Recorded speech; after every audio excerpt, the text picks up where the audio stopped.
Metal roofs getting covered in moss or algae can seriously mess with your home's look and even damage the roof if you let it slide.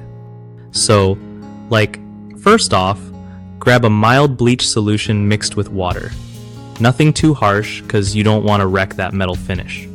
Use a soft brush or a low-pressure sprayer to gently clean the moss or algae without scratching up the surface.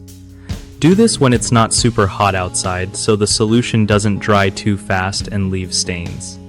After cleaning, rinse everything off really well to make sure no bleach stays on the roof. Next, think about applying an algae-resistant coating to keep that green gunk from coming back anytime soon. You can find sprays or paints made just for metal roofs that help stop moss and algae from sticking around. Also, trim nearby trees so sunlight can hit your roof. Moss loves shady, damp spots. Regularly check your roof every few months to catch any early signs before it gets out of hand.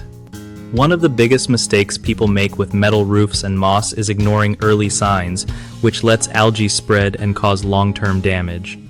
Fix this by checking your roof often and cleaning as soon as you spot anything.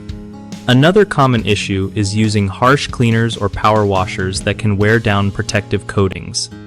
Stick to mild bleach solutions and soft brushes instead to keep your roof safe. Lastly, not applying an algae-resistant coating after cleaning leaves your roof vulnerable to quick regrowth. Make sure you seal it up with the right product to keep it looking fresh longer.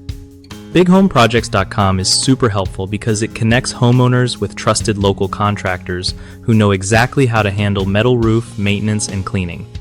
Plus, it gives contractors a great way to find new clients and grow their business without all the hassle.